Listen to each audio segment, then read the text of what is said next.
So let's say, for instance, you have a bass and it's a bit out of control. You want it to be heard more, felt more, but at the same time, you want it to be controlled and tight within your mix so that it's not just eating up unnecessary headroom. Check this out.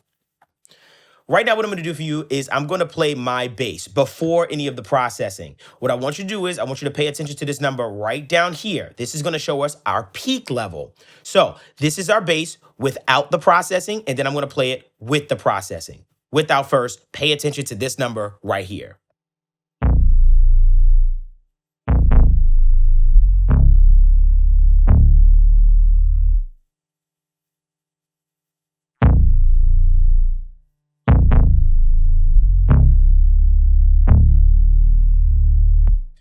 So two things you notice with that. You notice that the bass was heard more, you felt it, it was girthy, but it was way more controlled. And the crazy thing about it is they were both at the same exact level headroom wise. The one with the process signal that we did some controlling and processing and taming on actually sounded louder, but it was way more controlled and it was eating up just even a little less headroom. How did we do this? I'm going to show you. This is a great technique if you're trying to get some more control out of your mix, but not kind of ruin that feeling that you have of your bass as far as how loud it sounds in your mix or how intelligible it is or that rumble that you're looking for. Let me show you how I do it. Oh my gosh, are you like watching my video? Did you know you can comment, like, and subscribe? Okay, don't skip. Okay, don't skip. Okay, back to your video. I'm sorry. So first things first, what I do is, and I don't want you to get confused by this, is I'm taking my bass, all of my bass stuff, and I'm routing it to a single bus. So I'm affecting the totality of the bass sound. So everything bass-wise is coming into this fader right here that you see that says bass bus. Got it? Good. Okay. Now what I'm going to do is I'm going to take you through my chain and the reason why I have it set up this way and also what each one is doing to affect it. So let's turn everything off and let's go one by one. So again, this is our bass as it stands right now.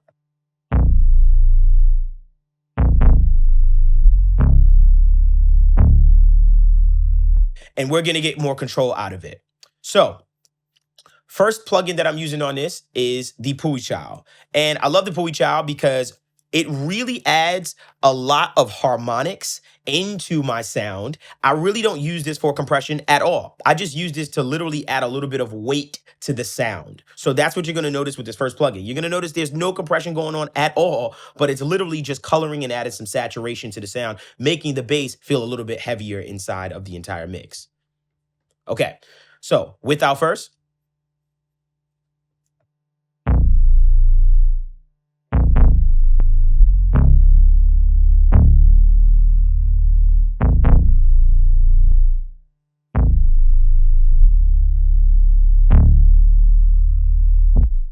So you can feel it kind of feels like without it, the bass kind of feels a little bit less lifeless. It doesn't have that same body and weight.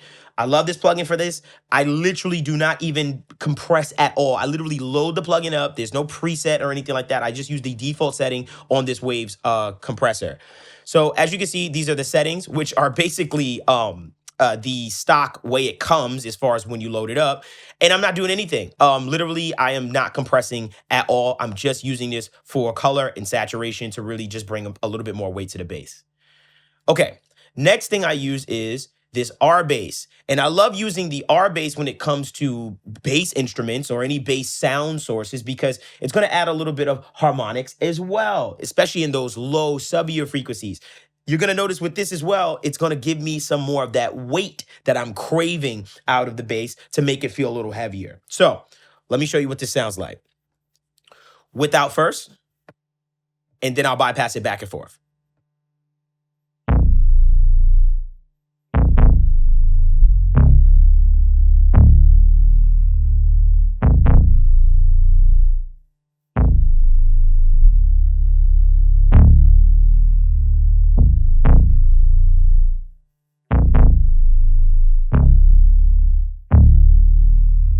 So you notice it added weight, but also added a bit of intelligence to it. Kind of that sound that I'm looking for to be heard on smaller speakers, cell phones, laptops, etc. And what I did was I added a little bit of harmonics to that 88 hertz frequency range, and that gave me a little bit more intelligence in the bass, also making it perception wise feel a little bit heavier as well. Now you may be saying, how did you choose 88? No secret here. I moved that fader until it felt right for me as far as what I was looking for, and I left it there. There are a ton of different ways that you can kind of find exactly where you want to kind of place that. You can even do it to the key of the song, which is a little bit more advanced. Or you can look at an EQ analyzer and find the fundamental and see it. The fundamental frequency is hitting at 88. And so you move the R bass to 88 to add that saturation there, that harmonic distortion and stuff like that. So there's a lot of different ways to find it. The easiest way I could say, use your ears, take that little fader and move it and see where it adds that weight or where what you're basically looking for out of it. Ask yourself the question first, okay? Moving on. Okay, next plugin we have is a beast of a plugin. And this is from Plugin Alliance. This is, I can't stress enough how incredible this plugin is. This is the Shadow Hills compressor. And literally, this is kind of like what I do for the Pui Chow. This compressor, you're gonna notice, is barely or not at all giving any compression, using any compression on it. It's just color, saturation, adding a certain sound and giving me some more harmonics into the sound. You're gonna notice the bass gets girthier and more weighty. Check this out. So I'm gonna do it without first and bypass it back and forth.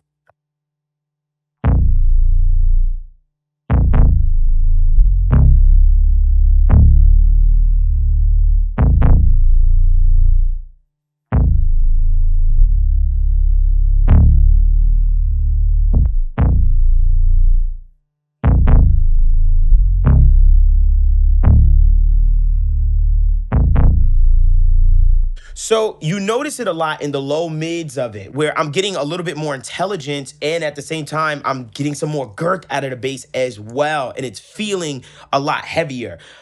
I'm adding a lot of saturation at the top end of this, and then I got my secret where I'm gonna add that control to really make it feel tight, but with all that new weight added inside of it to make it feel even heavier in the mix without actually eating up any headroom. Watch this.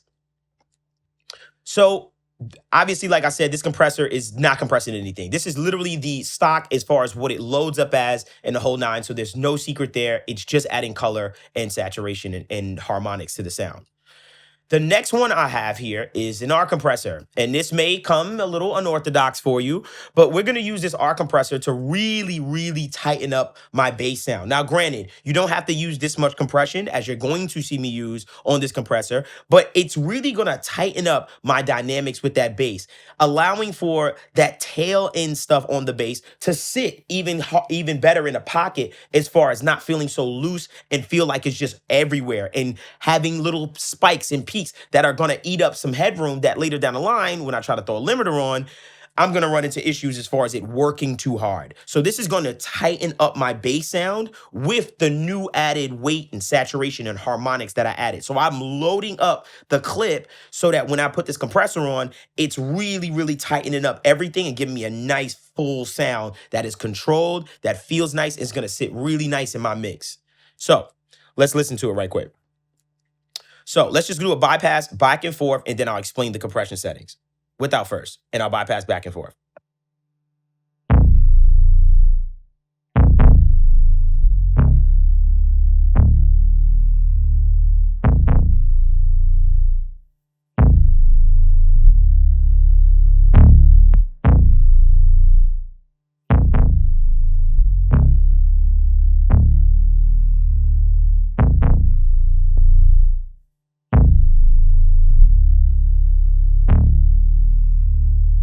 So I know what you're thinking. We're kind of smashing the bass a bit and we're losing some things. I'm not worried about that because I know what I'm going to do on the end of this to bring that stuff back. Right now, what I have now is a controlled sound. That bass is sitting, it's tight, and also don't let your ears fool you. I can turn this up and level match in order to compensate for the volume that we've lost from the compression. But I know that I'm going to do this later on down the line anyway, so I wasn't too stressed about it. So I know your ears heard that and said, oh, I like the original better because it's louder. But what you're not realizing is I've taken my dynamics and kind of tightened them very, very much, getting about 4 dB of gain reduction, 4 to 5 dB of gain reduction, and kind of tightening those dynamics and even getting those quieter things to be a little louder too, so that when I play it back, when I bring this volume back up, you're gonna notice it's gonna sit in that mix. Remember how the original sounded when I played you the full process signal back and forth. This is just a process. Stay with me. Let's keep it going. So let me show you my bass as far as the compression settings. So as far as the compression settings, I have about a 4-to-1 ratio. Nothing special there. Obviously, the less I had, the less tight it would sound. And the more ratio, as far as the harder ratio, it would have a much tighter sound. But I didn't want it to sound too tight. So I have it about a 4-to-1. Here I have the attack and release settings. As you can see, the attack is about a medium to slow attack, so that at least I'm allowing some of that transient information to shine through on this bass.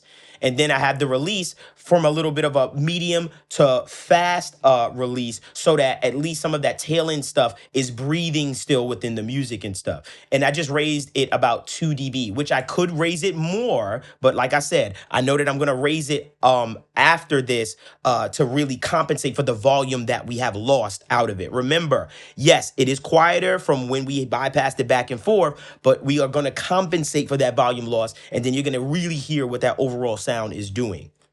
Okay, so let's move on to our next plugin, which is our last one. And this last plugin that we're going to add is the black box. And basically what this black box is doing is adding some more harmonic saturation. As you can see, I'm using a lot of harmonic saturation and distortion to really bring out the things that I want in the bass, to also get control. When I'm adding this saturation, it sometimes has that feeling of compression and things of that nature. And I really love how black box does it. Let's bypass it back and forth. Let's hear what it does. Okay, so without first.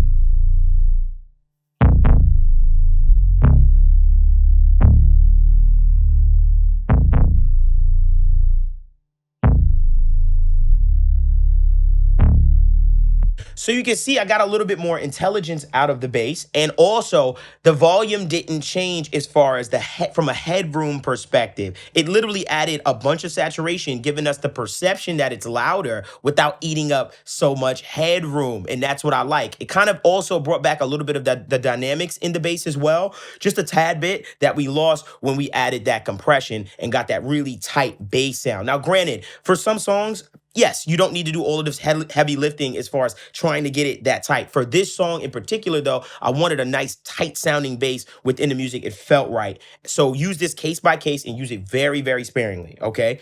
So now that we've added all of this processing and stuff like that to our bass, let's listen to the before and after one more time so you can see where we've landed with the sound. Without first, and I'll keep bypassing back and forth. Keep in mind, pay attention to my meters right here as far as my peak level, and notice that the difference is 0.2 dB, being that the process signal is 0.2 dB quieter from a headroom perspective than the original was. And it's going to sound louder, which is insane. Without first, pay attention to this number right here.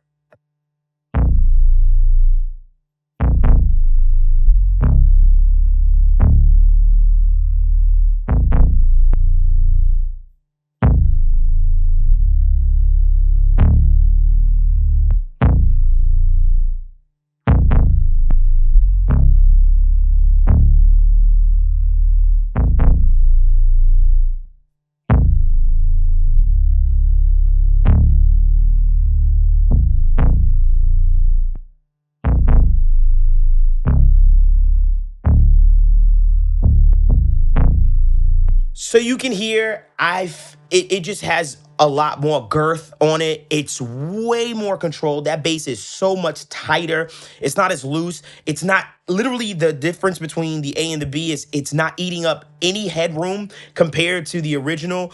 I just have a tighter bass sound that's more intelligible that I can hear, that's way more tamed as far as those low frequencies, and just overall is gonna sit in my mix so much better. Now, obviously, this is to taste. You can find your own process within this, but I just wanted to show you a really nice way of kind of just adding girth, weight, power to the bass with also getting that control so that you're not doing too much or just making your headroom get destroyed when it comes to a limiter later down the line. Now I'm going to have a sound as far as that bass that it's going to sound extremely loud or just louder without me having to turn up the bass, which would then in turn make the limiter work harder, etc.